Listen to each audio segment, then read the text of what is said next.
Gitu mas.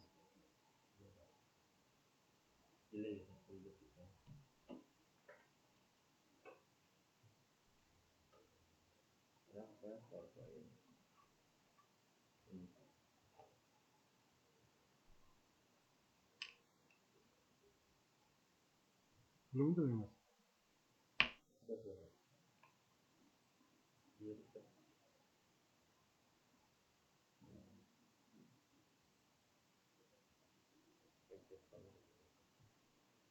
Cek 1 2 3. Cek 1. Udah mulai mas.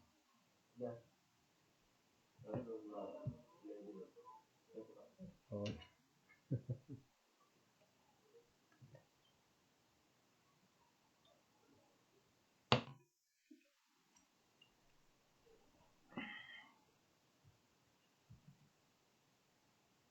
Ya, semangat pagi kawan-kawan mitra NASA semua di seluruh Indonesia.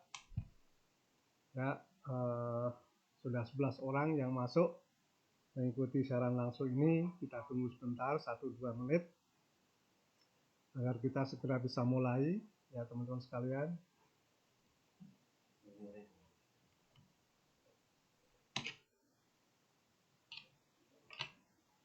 Yang ikut gimana mas? Di sini.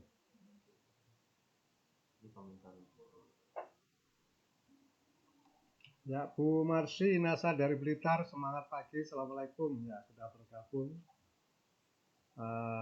Semoga Bu Marsi dan kawan-kawan di Blitar selalu sehat.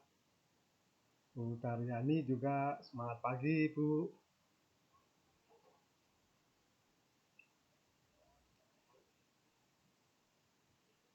Semoga teman-teman sekalian selalu sehat walafiat. Bu atau Mbak Trisetyo juga semangat pagi, ya. Pak Muhammad Wahyudi dan sebagainya. Ya, baik, kita mulai teman-teman sekalian, ya. Assalamualaikum warahmatullahi wabarakatuh. Semangat pagi. Ya. Jumpa lagi teman-teman sekalian dalam pertemuan webinar tematik, ya, dalam grup Facebook grup pertanian organik NASA yang saat ini kita mengambil tema dalam bidang perikanan, ya, dengan judul meraih hasil maksimal dengan teknologi NASA dalam budidaya udang. Ya, ini memang sengaja kita ambil tema ini, ya, karena kita berbarengan, ya, dengan launching produk atau open order kembali produk kita di bidang perikanan yang menjadi andalan, ya, andalan baik secara budidaya banyak diperlukan oleh para pembudidaya ikan maupun udang, juga andalan bisnis teman-teman sekalian, ya, untuk masuk dalam bidang perikanan peternakan, yaitu produk Tapro atau sekarang namanya Tangguh. Ya, jadi kalau dulu Tangguh ada dua, Tangguh dekomposer dan Tangguh probiotik, sekarang hanya satu yang namanya Tangguh, tapi kodenya Tapro, ya, bukan Tadek. Jadi Tapro yang kita pakai sebagai kodenya. Nah, pada kesempatan ini kita akan membahas peran atau bagaimana fungsi, cara pakai, dan manfaat yang akan dirasakan dengan aplikasi diantaranya produk Tapro atau Tangguh tersebut, juga dengan produk-produk perikanan yang lain. Nah, kita mulai teman-teman sekalian. Nah,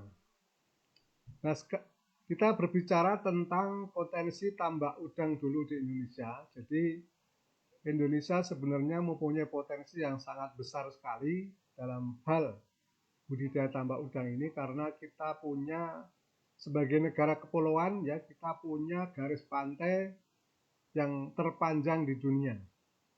Menurut data yang kita dapatkan kurang lebih 81.000 km.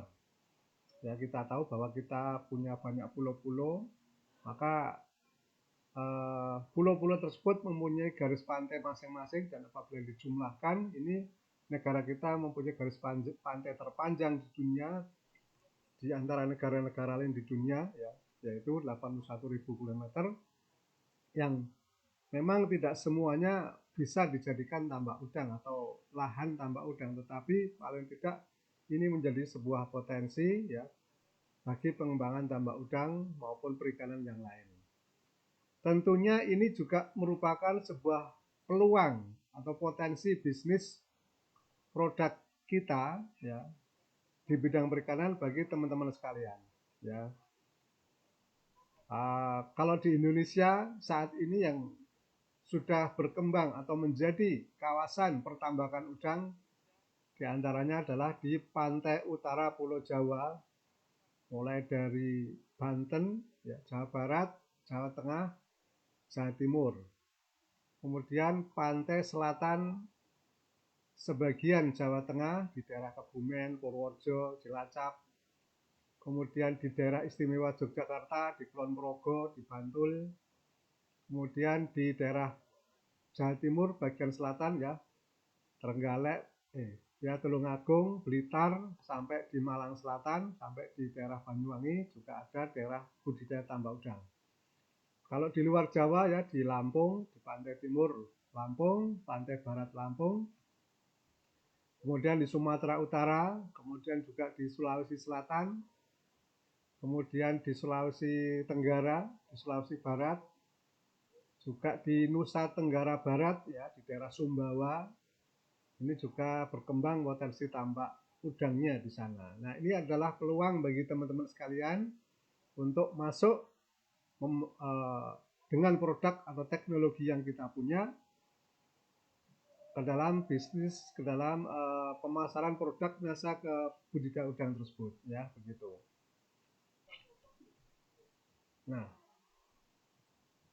Nah, teman-teman sekalian, sedikit kita sampaikan tentang teknis ya, teknis budidaya yang baik itu bagaimana. Ini paling tidak menjadi sedikit bekal bagi teman-teman sekalian supaya tahu, khususnya teman-teman yang belum pernah atau tidak di daerah yang dekat dengan kawasan tambak.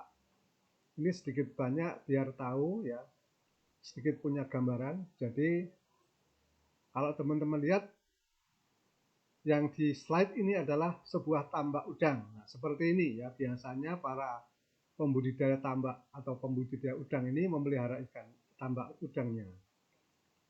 Nah, kalau yang bermodel seperti ini masuk dalam kategori tambak udang intensif. Maksudnya apa? Yaitu tambak udang yang mempunyai jumlah bibit yang ditebarkan itu dalam jumlah yang tinggi atau jumlah yang banyak, ya. Di mana 1 meter persegi atau 1 meter kubik air ini lebih dari 100 ekor bibit udang yang hidup di dalamnya. Nah, ini banyak di kawasan Jawa, kemudian di Sumbawa, kemudian di Sumatera. Kalau yang model tradisional itu tambaknya yang luas-luas, ya, tidak dibungkus dengan plastik seperti ini dan tidak ada kincir airnya. Nah, ini tipe tambak tradisional, ini banyak di Sulawesi Selatan, kemudian di kawasan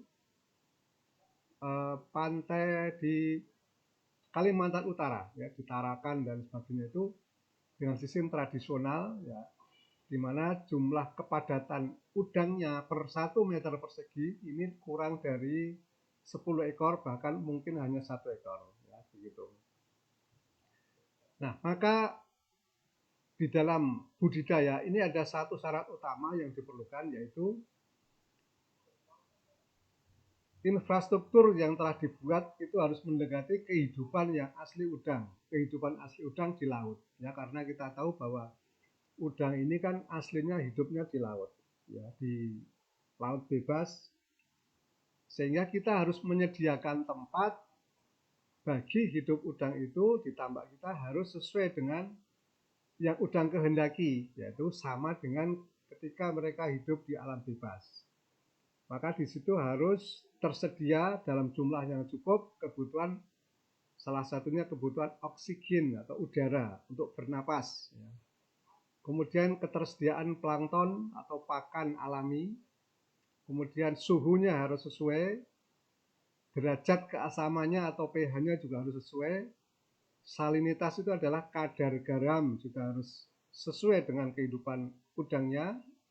Kemudian kondisi airnya juga harus begitu. Ya, jadi kita harus menyediakan tempat supaya sesuai dengan kondisi alami udang ketika mereka hidup di alam bebas, yaitu di lautan. Sehingga udang itu bisa tumbuh dengan baik, cepat besar, dan sebagainya. Seperti itu.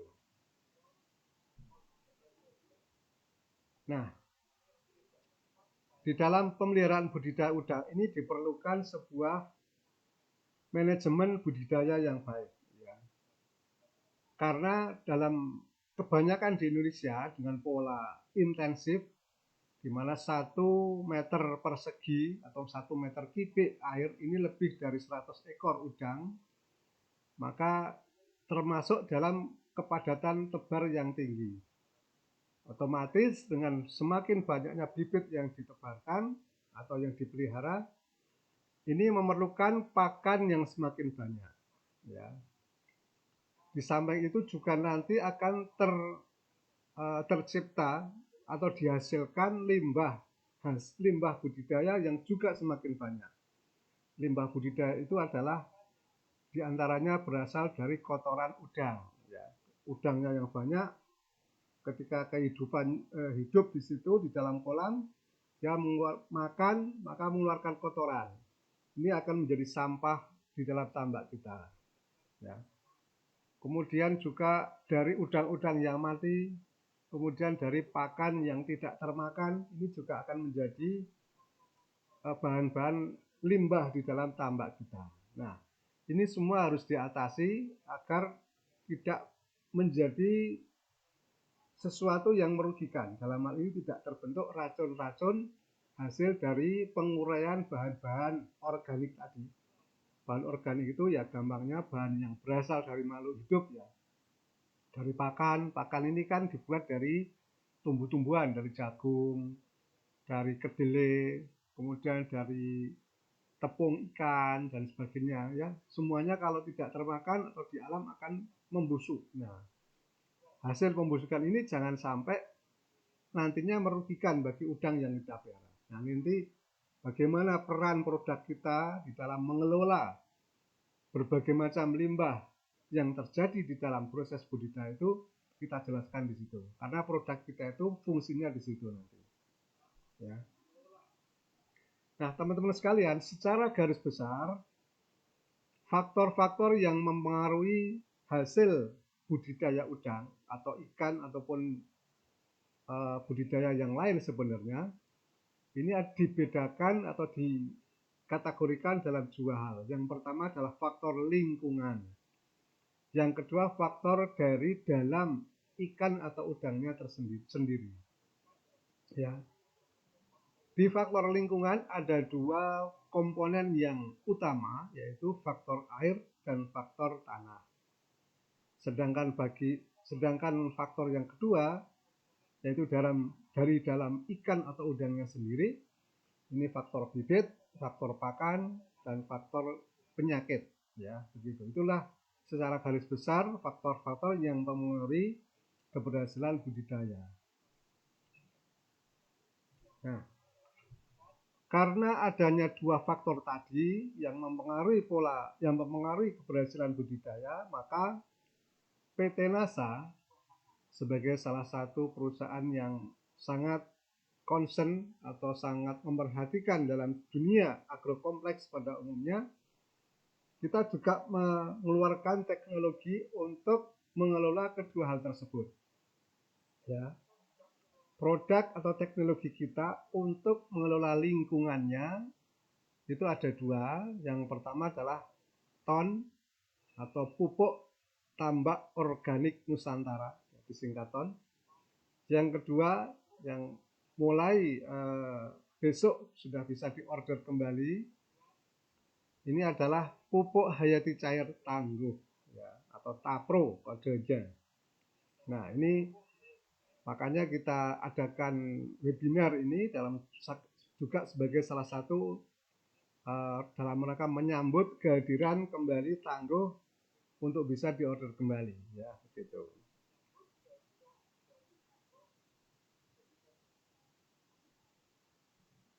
Nah, lalu apa bedanya? Tentu teman-teman pasti timbul pertanyaan, apa bedanya ton dan tangguh? Karena dua-duanya kan fungsinya untuk mengelola lingkungan tadi, mengelola air, mengelola tanah, dan sebagainya. Kok ada dua produk, Pak? Tidak satu produk saja, padahal fungsinya untuk mengelola lingkungan. Ya, ini memang berbeda. Berbeda secara kandungan, ya, atau spesifikasi produknya berbeda. Kalau pupuk ton ini adalah berisi fungsinya sebagai pupuk, ya, pupuk bagi lahan tambak kita. Karena kandungannya atau isinya ini berupa unsur-unsur mineral, asam-asam organik, dan zat-zat nutrisi. Gampangannya begitu. Jadi benda mati lah istilahnya. Jadi isinya ton ini unsur-unsur mineral atau pupuk, ya. Kemudian asam organik, asam humat di situ. Kemudian zat gizi yang sama dengan gizi di pakan itu, ada protein dan sebagainya, ya. Jadi kandungan ton ini adalah benda-benda mati, gampangannya begitu.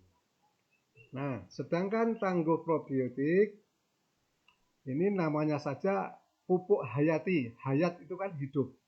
Jadi tangguh probiotik ini isinya benda-benda hidup atau barang-barang hidup, yaitu bakteri-bakteri yang bermanfaat atau yang menguntungkan bagi kehidupan manusia, ya. Jadi teman-teman sudah tahu bedanya tangguh dan ton, ya, yang walaupun kedua-duanya ini dipakai untuk mengelola lingkungan tambak, tapi peran dan kandungannya berbeda, ya. Kalau tangguh ini pupuk hayati, hayat itu hidup, maka kandungannya barang hidup, yaitu bakteri yang menguntungkan. Sedangkan pupuk ton ini kandungannya adalah unsur-unsur mineral, ya, asam-asam organik, dan zat-zat nutrisi, jadi benda mati. Nah, apa fungsi ton secara garis besar? Nah, kandungannya tadi kan paling tidak ada 3. Ada asam humat, ada mineral, ada zat nutrisi. Kalau yang mineral-mineral ini seperti pupuk pada umumnya, maka dia fungsinya menyuburkan, ya. Menyuburkan lahan tambak, ya, menyuburkan plankton dan sebagainya, kemudian menciptakan keseimbangan ekosistem tambak yang baik, ya, supaya kondisi air dan sebagainya ini selalu stabil, tidak berubah-ubah, ya, di mana perubahan-perubahan kondisi air ini bisa mengganggu, ya, pertumbuhan udang dan sebagainya. Maka fungsi mineral-mineral adalah sebagai penyubur lahan tambak kita, ya. Kemudian asam organik, kandungan yang kedua selain mineral adalah asam organik, di mana asam organik ada di ton adalah asam humat namanya. Nanti teman-teman bisa lihat fungsinya salah satunya untuk mengikat racun yang terbentuk dalam proses budidaya tadi. Kemudian jika ada bahan-bahan pencemaran berupa logam berat, deterjen, ya, atau sabun, ini bisa mengikat, bisa menetralkan, ya, sehingga tidak merugikan bagi ikan atau udang yang kita pelihara.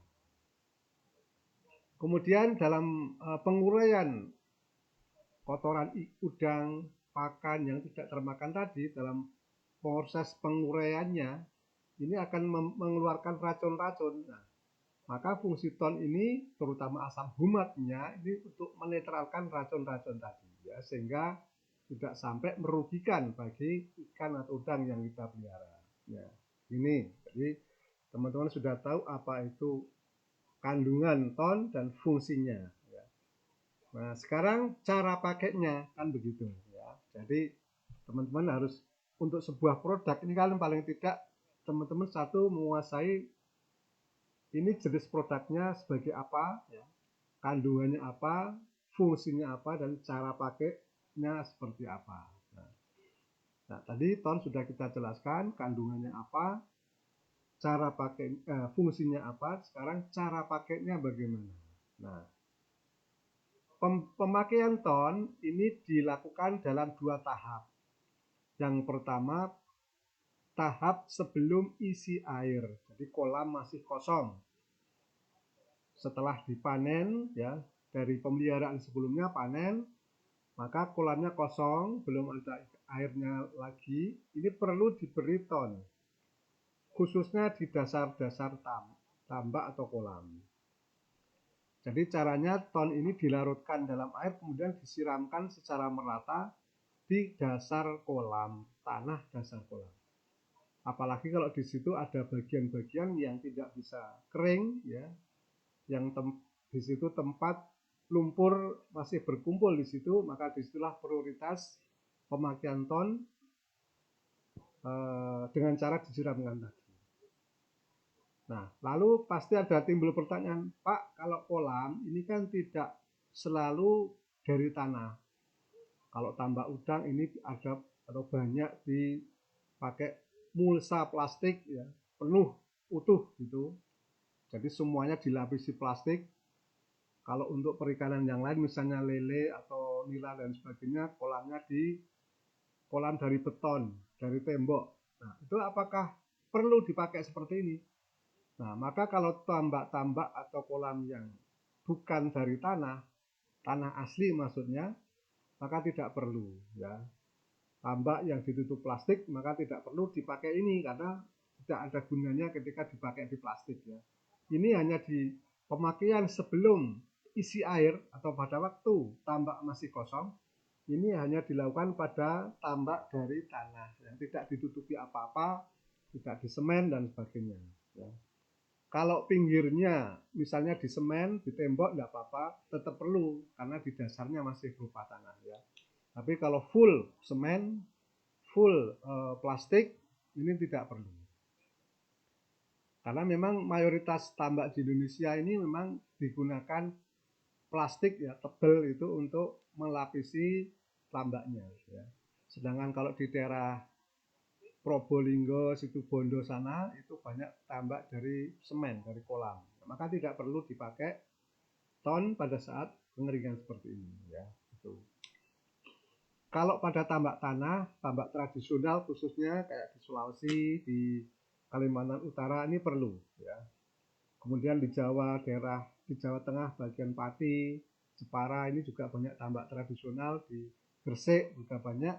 Ini perlu pemakaian pada saat pengeringan ini, ya. Dilarutkan lalu disiramkan ke tanah dasar tambak. Dosisnya berapa? Yaitu 2,5 sampai 3 kilo per hektar atau 10 botol ton K, atau setara dengan 1 ton B, lah, 1 hektar, ya. Kalau teman-teman bingung 1 hektar itu berapa, kira-kira 1 hektar itu 1 lapangan sepak bola, gitu, ya. Kurang lebih seperti itulah. Karena kalau secara matematis 1 hektar itu panjangnya 100, lebarnya 100 meter. Nah, itu 1 hektar. Ya, ya kurang lebih 1 lapangan sepak bola lah, begitu. Itu dosisnya adalah 2,5 sampai 3 kilo ton, ya, atau 1 ton B atau 10 sampai 12 ton K, begitu.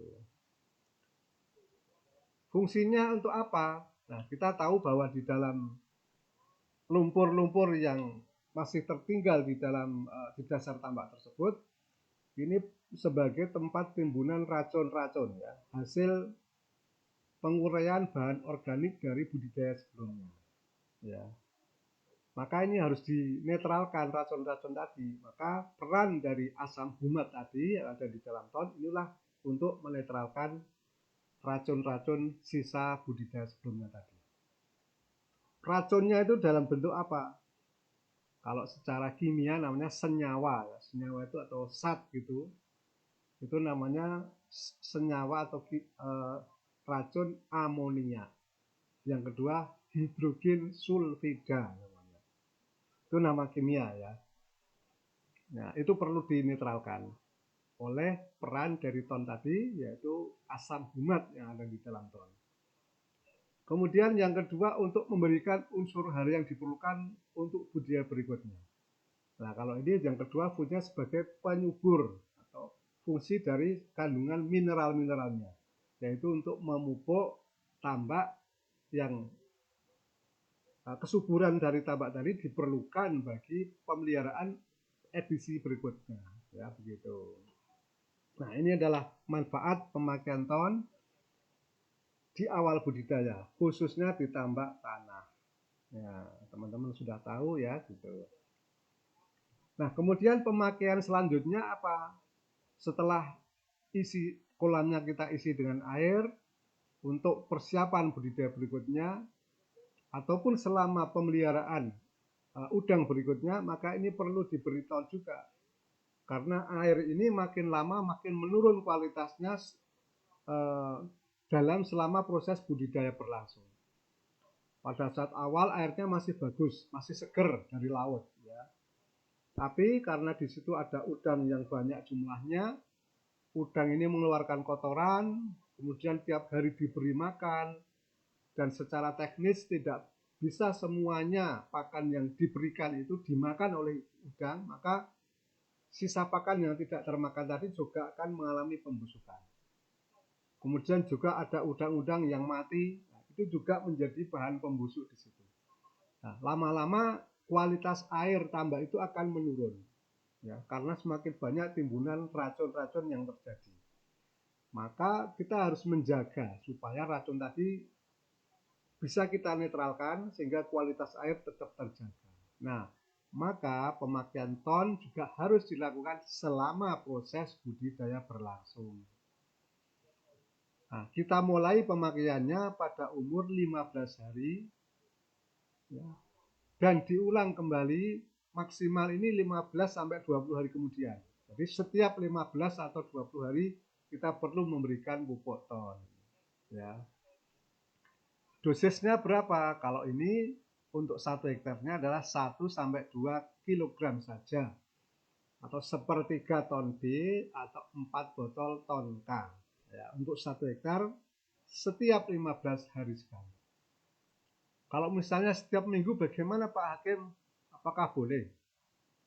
Kalau mau tiap minggu lebih bagus lagi, ya. Tapi tentu kita harus melihat efektivitas secara atau perhitungan secara ekonomi. Ya.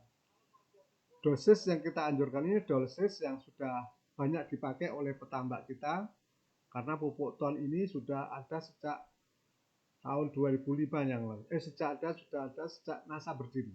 Ya, jadi sudah banyak pengalaman yang kita dapatkan dengan dosis yang kita anjurkan ini cukup efektif dan efisien. Ya. Caranya bagaimana? Gampang sekali. Ton ini kita ambil lalu kita larutkan di air, kemudian air larutan tadi kita siramkan secara merata ke permukaan air saja. Gitu ya. Mudah sekali kan? Manfaatnya untuk apa? Nah, satu untuk memupuk pakan alami, ya, karena di dalam air tambak itu ada banyak makhluk-makhluk hidup kecil yang disebut plankton, ya, baik dari jenis tumbuhan maupun hewan. Ini yang menjadi makanan alami bagi udang, khususnya pada saat awal, pada saat udangnya masih kecil. Kemudian juga menjaga kualitas air, kemudian menetralkan senyawa racun yang terbentuk dari penguraian bahan organik, dan air mempunyai kondisi yang sesuai untuk hidup udang, ya, sehingga udang tetap kondisinya stabil, tumbuh dengan baik, dan pertumbuhannya cepat sehingga bisa meningkat hasil panennya atau bisa maksimal hasil panennya, begitu. Nah, ini contoh kolam-kolam atau tambak yang menggunakan ton, ya. Dari lapangan bisa kita ambil datanya. Kalau dari kondisi airnya ini seperti ini, ya, berwarna jernih, bukan bening, ya, jernih itu bersih airnya, planktonnya tumbuh dengan baik. Kemudian warna lumpurnya ketika setelah panen ini kecoklatan dan tidak berbau menyengat. Karena kalau yang banyak timbunan racunnya ini berwarna hitam dan baunya sangat tajam sekali, bau tidak enak, ya. Nah, yang kedua adalah tangguh. Fungsinya dan cara pakainya bagaimana? Nah, kalau tangguh ini seperti kami sebutkan tadi di awal, ya, sebagai pupuk hayati cair, maka kandungannya juga bahan-bahan hidup, yaitu berupa bakteri yang menguntungkan. Nah, teman-teman bisa lihat di sini. Nanti bisa istilahnya dipelajari lebih jauh ya, Bacillus tubusnya untuk apa, Streptomyces sebagai apa dan sebagainya ya. Dan tangguh kita sudah berizin alhamdulillah ya, secara lengkap yang diperlukan untuk beredar atau untuk diperdagangkan, baik itu dari Kementerian Pertanian, kemudian dari Kementerian Perdagangan, dari Kementerian Hukum dan HAM mengenai mereknya dan logonya, ini sudah kita penuhi semua ya. Kemarin ya sempat kita close order karena dalam rangka perpanjangan izin tersebut, dan alhamdulillah sekarang bisa diorder kembali ya, karena sudah lengkap izin yang diperlukan. Waktu dan cara pemakaiannya bagaimana? Waktu pemakaiannya bersamaan dengan pemakaian ton ya, yaitu dimulai umur udang 15 hari dan diulang setiap 15 hari kemudian. Caranya bagaimana? Ya, karena tangguh ini berisi cair bentuknya, maka cukup juga dilarutkan. Boleh dicampur dengan larutan ton tadi, boleh membuat larutan tersendiri. Ya. Nanti teman-teman kalau menginginkan bisa kami share videonya, video cara aplikasi tangguh dan ton, dan juga yang untuk cara pakannya. Ya. Nanti bisa japri ke saya kasih nomor HP setelah di slide terakhir nanti. Nah ini. Jadi satu botol tangguh dosisnya adalah 1 botol per hektar setiap pemberian. Ya. Kalau ton tadi kira-kira 4 botol tonka, ya. Maka kalau tangguh ini pemakaiannya mulai umur 15 hari, ini adalah 1 botol setiap pemakaiannya. Ya. Jadi cukup dilarutkan karena cair, lalu disiramkan merata ke tambak. Ya, bisa dicampur dengan larutan ton tadi, bisa juga dipisahkan. Ya. Tidak, jika dicampur tidak berbahaya. Ya. Walaupun makhluk hidup isinya, tapi karena ton itu adalah bahan organik, tidak ada racunnya, insya Allah tidak merugikan ya bakteri yang ada di dalam tangguh. Nah, tangguh ini karena isinya bakteri-bakteri, maka dia akan berperan di dalam proses penguraian. Kalau bahasa teknisnya atau bahasa sekolahnya namanya dekomposisi. Kalau komposisi itu kan menyusun, membuat. Nah, dekomposisi itu menguraikan.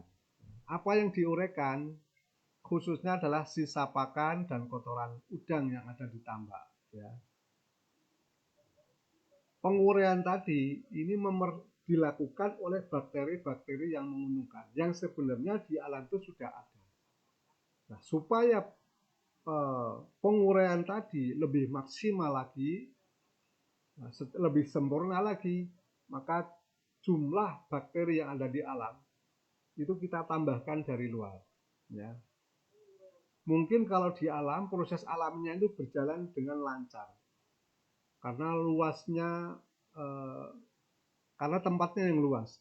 Tapi kalau di tambak yang sempit, di situ banyak sekali sisa pakan yang tidak termakan, kotoran udang yang dikeluarkan, maka perlu penambahan bakteri dari luar. Tidak cukup dengan bakteri yang ada di tambak tersebut tanpa penambahan dari luar. Maka disinilah perlunya tangguh kita berikan ya ke tambak udang yang kita budidayakan. Ya, supaya penguraian tadi berlangsung dengan maksimal, supaya tidak terbentuk racun-racun lagi. Ya. Karena kalau penguraian bahan organik, ya, bahan dari pakan, dari kotoran udang, tidak sempurna, itu akan berhenti ke dalam proses yang menghasilkan racun, yaitu amoniak dan hidrogen sulfida tadi.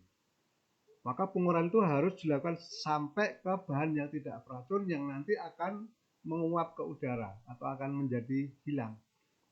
Ya.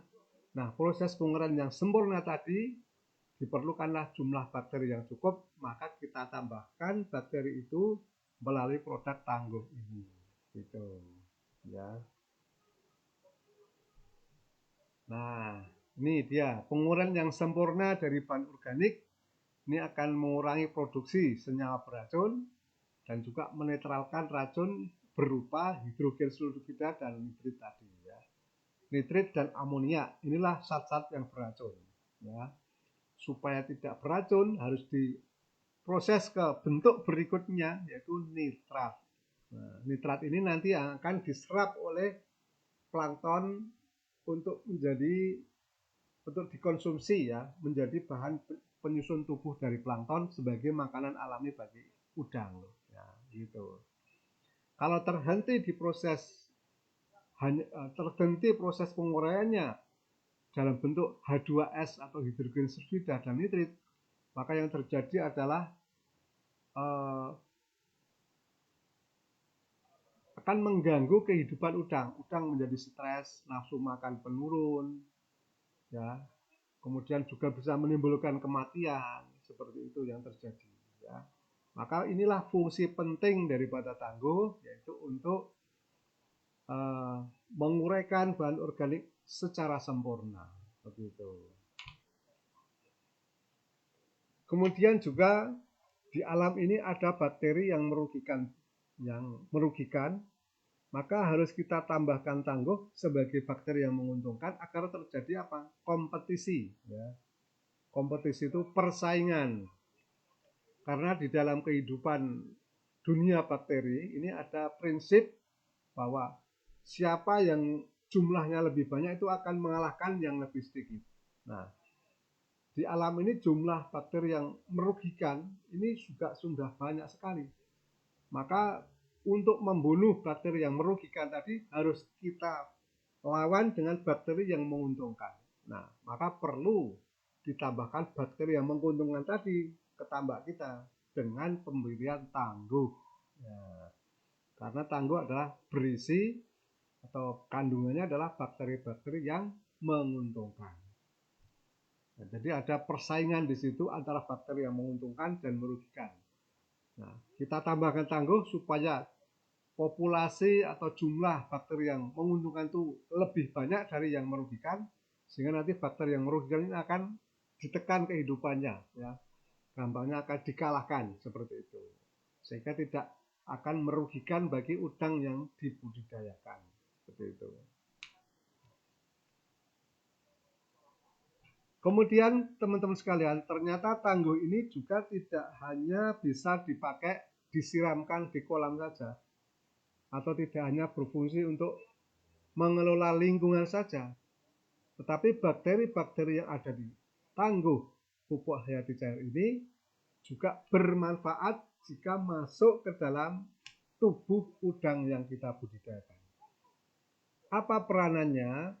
Ternyata bakteri tadi juga akan membantu pencernaan pakan, ya, sehingga pencernaan pakan menjadi lebih efisien, atau istilahnya meningkatkan efisiensi pencernaan, ya. Jadi pakan yang dikonsumsi atau dimakan oleh udang di saluran pencernaannya, ini pencernaannya akan dibantu oleh bakteri-bakteri yang ada di tangguh, ya, supaya pencernaannya lebih efektif, sehingga lebih banyak zat gizi yang bisa diserap oleh udang, sehingga pertumbuhannya meningkat, juga daya tahan tubuhnya meningkat. Daya tahan tubuh meningkat akan mengurangi angka kematian, begitu, ya. Jadi hebatnya tangguh ini bisa digunakan di dua hal. Yang pertama untuk disebarkan di kolam untuk mengelola lingkungan atau air tambak atau kolam kita. Yang kedua, kalau dicampurkan dengan pakan akan membantu pencernaan pakan sehingga pencernaan lebih efisien, pertumbuhan ikan atau udang menjadi lebih baik, begitu. Nah, teman-teman sekalian, tadi kita sudah sebutkan bahwa faktor budidaya yang kedua selain faktor lingkungan adalah faktor dari diri tubuh ikannya sendiri. Di antaranya misalnya bibit, ya. Kalau bibit memang itu sudah di luar pengelolaan kita, ya, karena bibit ini ditangani atau dihasilkan dari proses pembibitan, ya. Atau istilah bahasa teknisnya namanya hatchery. Hatchery itu adalah perusahaan pembibitan yang menghasilkan bibit-bibit udang. Memang tidak masuk dalam pengelolaan dari produk kita. Kemudian dari faktor pakan, ini dari pabrik-pabrik pakan. Nah, di sisi pakan inilah produk kita akan berperan, ya. Di mana produk kita, Beterna, PUC Nasa, Hormonik, ini berfungsi sebagai penambah nutrisi pakan. Atau lebih kerennya namanya suplemen, ya. Suplemen ini kan penambah. Suplemen nutrisi pakan, ya. Karena udang ini makan pakan yang diberikan untuk mendapatkan nutrisi atau zat gizi berupa karbohidrat, protein, lemak, mineral, dan vitamin. Ini ya zat gizi yang diperlukan untuk proses kehidupan pertumbuhan udang. Nah, seperti itu. Nah, secara aslinya itu didapatkan dari pakan yang dimakan. Nah, supaya kandungan nutrisi itu semakin tinggi, dan proses pencernaan lebih maksimal, kita tambahkan produk kita dengan cara dicampur ke dalam pakan yang diberikan. Nah, produk kita yang berfungsi untuk menambah nutrisi pakan adalah Beterna, PUC Nasa, dan Hormonik, plus ditambah dengan tangguh tadi. Nah, gitu. Nah, ini tadi tangguh bisa juga dicampur pakan untuk meningkatkan pencernaan pakan udang dalam saluran pencernaannya. Cara pakainya bagaimana? Nah, gampang sekali teman-teman sekalian. Pertama, caranya dengan cara dioplos atau dicampur, ya. Yaitu Beterna, Nasa, Hormonik dengan perbandingan masing-masing 1 botol. Beterna 1 botol, Nasa 1 botol, Hormonik 1 botol, dioplos jadi satu, ya, dicampur menjadi satu, dimasukkan ke dalam sebuah tempat yang cukup besar, misalnya bekas air mineral yang besar itu bisa dimasukkan, dicampur. Beterna, Nasa, Hormonik masing-masing 1 botol dicampur menjadi satu.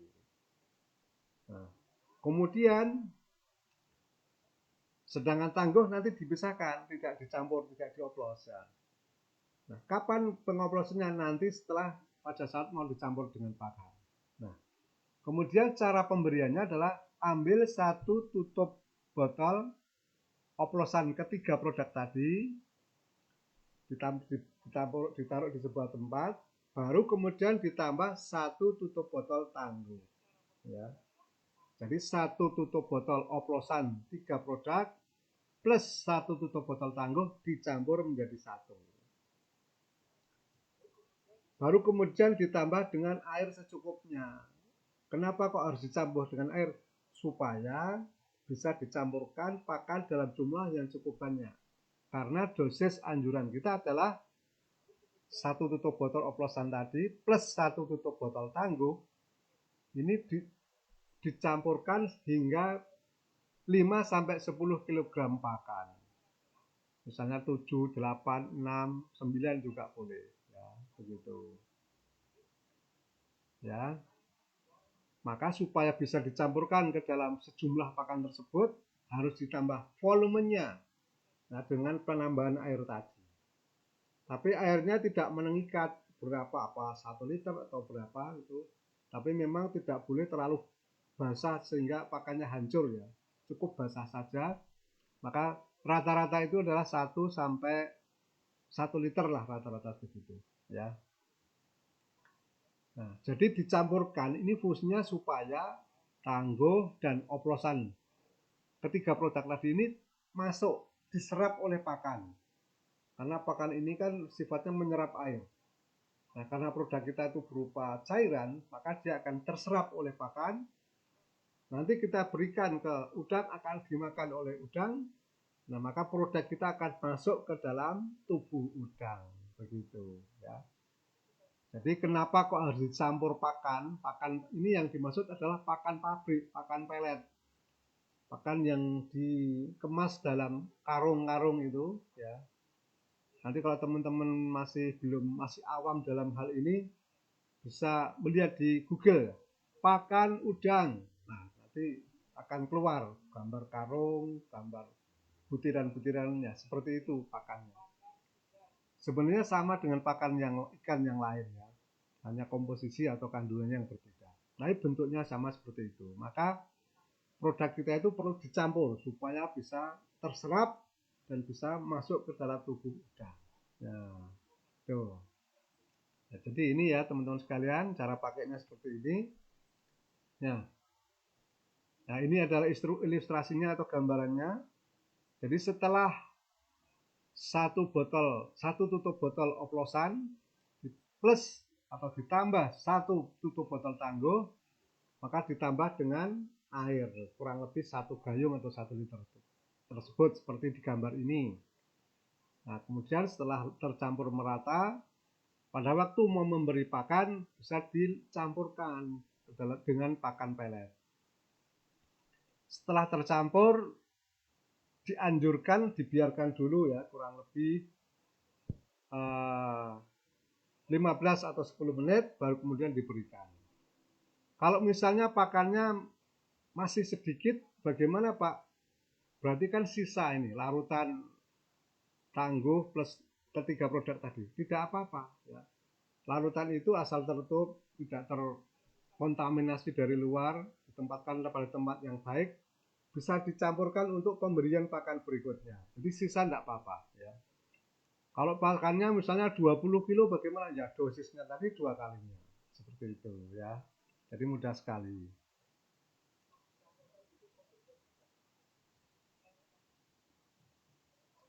Nah, fungsinya apa teman-teman sekalian? Nah, fungsinya ini akan menambah kandungan nutrisi di pakan. Nah, seperti ini ya. Karena kandungan dari nasa, diterna, hormonik ini adalah berbagai macam unsur mineral atau zat gizi yang bermanfaat bagi udang. Ya, sehingga udang akan mendapatkan gizi yang lebih tinggi lagi. Ya. Selain dari pakan, juga ditambah dari produk kita. Ya. Ibaratnya kalau kita punya anak, selain mengkonsumsi makanan yang biasa dari nasi dan lauk-lauk, juga mengkonsumsi multivitamin, multiprotein seperti itu gambarannya ya. Sehingga anak kita lebih sehat karena nutrisinya tinggi ya, seperti itu. Nah, selain menambah kandungan nutrisi di dalam pakan, maka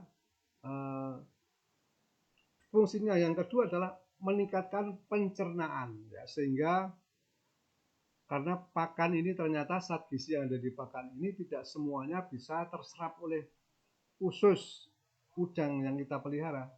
Sebagian besar zat gizi itu masih kita buang, masih terbuang ikut ke dalam kotoran udang.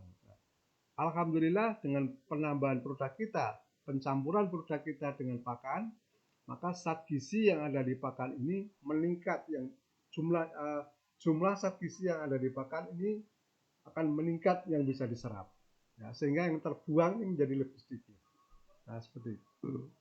Sehingga efeknya atau manfaatnya adalah udang memperoleh zat gizi yang lebih tinggi, pertumbuhannya lebih cepat, daya tahan tubuhnya meningkat sehingga mengurangi angka kematian, dan pada akhirnya akan memaksimalkan hasil panen dari udang yang kita pelihara.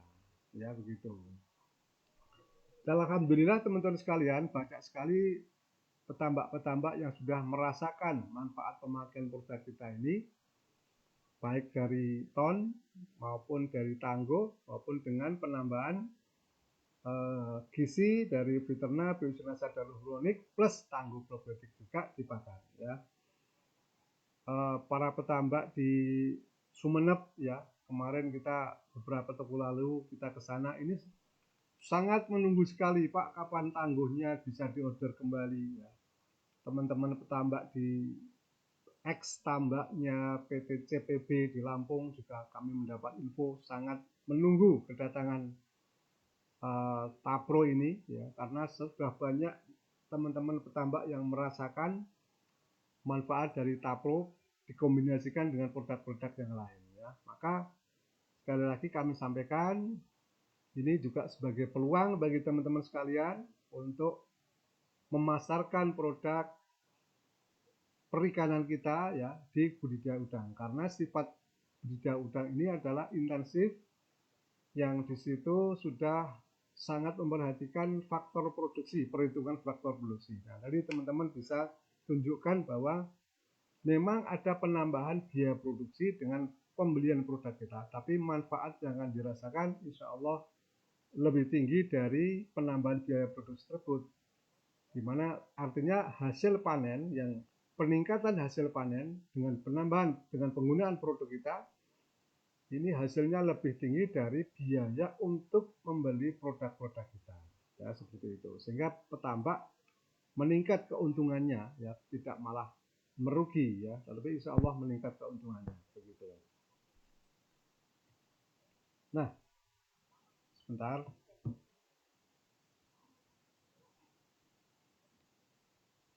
Nah, bagi teman-teman yang mau eh, tadi kami punya video cara aplikasi dari produk-produk kita ini, tapi tentu tidak bisa ditampilkan di sini.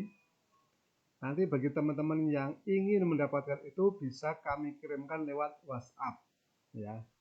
Kalau sudah punya nomornya ya bisa kontak saya, japri dulu nanti kami kirim.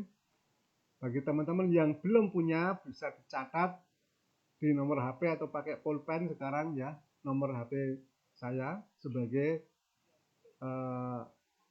tenaga dari perusahaan yang mengawal produk-produk perikanan ini. Selain juga ada Pak Dimas namanya. Jadi kami berdua, saya Pak Hakim dan Pak Dimas, ini sebagai konsultan produk perikanan dan peternakan. Jadi bisa teman-teman konsultasi dalam bidang peternakan dan perikanan di kami. Kalau nomor saya Pak Hakim namanya di 0811 279 2001 ya. Saya tulis di komentar aja ya.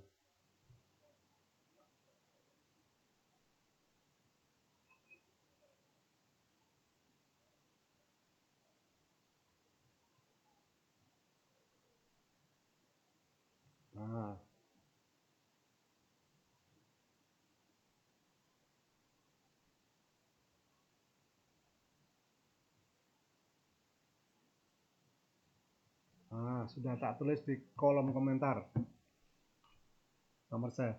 Jadi nomor saya tadi 0811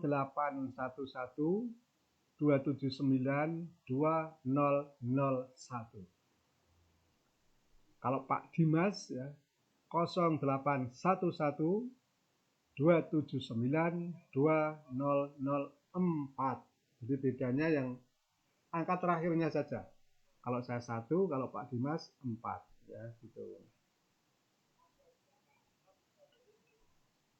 Ada waktu kurang lebih sampai duhur ya, kurang lebih 10 menit. Ada pertanyaan dari Bu atau Mbak Utan Nasa. Bisakah nutrisi pakan diberikan tanpa pakai media pakan Pak? Disiram-siramkan saja begitu. Oh, maksudnya produk kita ya. Produk kita Witerna Nasa Harmonic ini kita berikan ke ikan, disiramkan langsung ke ikan, ke kolam ya. Ya sebenarnya kalau bisanya mungkin bisa Bu, tapi pasti menjadi tidak efektif karena nanti malah larut di air kolam sebanyak itu ya, kita tidak bisa menjamin apakah itu dimakan masuk ke dalam saluran pencernaan ikan atau tidak ya begitu.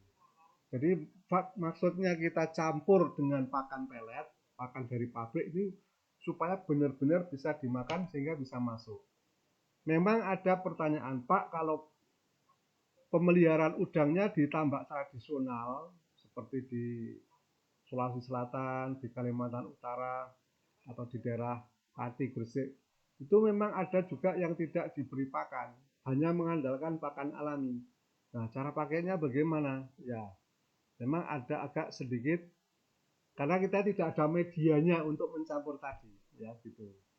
Nah, mungkin kalau dengan ditambah tradisional yang tidak diberi pakan, maka kita bisa maksimalkan pemakaian ton dan tangguhnya tapi di alam atau di lahan ya. Karena ketersediaan pakan alami ini sangat diperlukan. Nah, maka kita pupuk pakan alami ini dengan ton dan probiotik tangguh tapi yang dipakai di alam atau di lahan ya. Sehingga ketersediaan pakan alaminya meningkat melimpah ya, sebagai konsumsi atau sumber pakan dari udang yang kita pelihara seperti itu ya. Ya, jadi maksimalkan pemakaian ton dan tapronya di air proses di air tambak selama proses budidaya berlangsung begitu.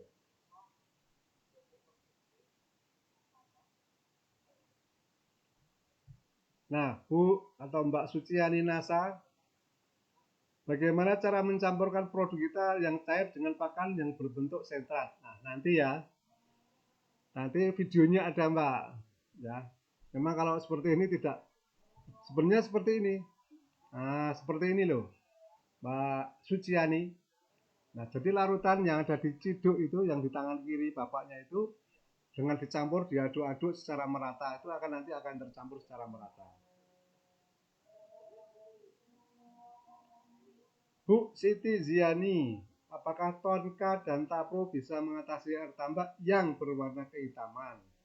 Sebab kena bekas jerami padi waktu tanam padi, Pak. Insya Allah bisa. Jadi berwarna kehitaman itu adalah hasil proses penguraian jerami tadi. Nah, itu proses penguraman yang belum sempurna.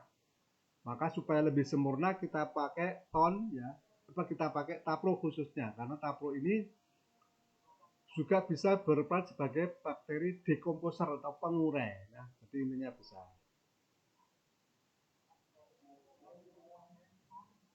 Bu Eugene Buntet, ini namanya loh Bu ya, pakai buntet segala. Kalau untuk lobster bisa nggak Pak? Pada prinsipnya bisa. Jadi karena produk kita itu sudah dalam bentuk apa ya, siap diserap oleh semua makhluk hidup, ya. Maka bisa dipakai oleh semua makhluk hidup, ikan, udang, ternak, tumbuhan, bahkan juga manusia. Tapi memang tidak kita anjurkan ya, karena bahan bakunya tidak layak dikonsumsi manusia. Tapi secara produk ini bisa dikonsumsi oleh semua makhluk hidup. Ya, tinggal cara pemakainya menyesuaikan dari karakteristik makhluk hidup tersebut. Ya, maka cara yang paling mudah memang untuk perikanan itu dicampur dengan pakan peletnya. Baik itu udang, bandeng, lele, nila, lobster, atau ikan hias itu bisa dicampur melalui pakan peletnya tersebut. Ya.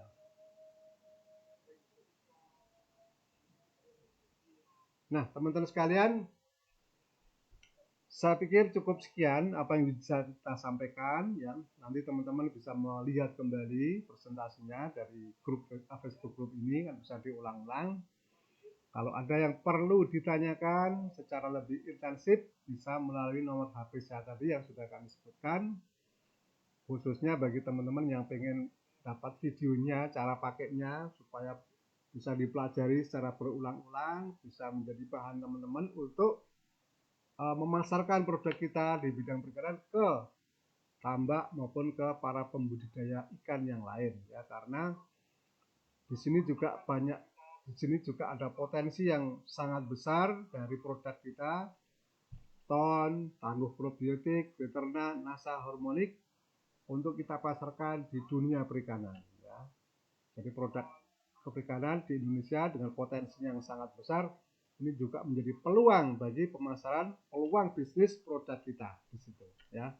Insya Allah kami dan Pak Dimas siap membantu jika teman-teman perlu bantuan dalam rangka pengembangan bisnis produk NASA di bidang perikanan tersebut ya. Demikian. Terima kasih kami berikan apresiasi buat teman-teman yang sudah bergabung di webinar ini. Mudah-mudahan bermanfaat dan kami pesankan untuk selalu menjaga kesehatan, menjaga motivasi, menjaga semangat kita di dalam bisnis NASA untuk kita bisa menuju masa depan yang lebih baik tentunya. Terima kasih. Jika ada kekurangannya kami mohon maaf. Kami ucapkan semangat pagi. Assalamualaikum warahmatullahi wabarakatuh.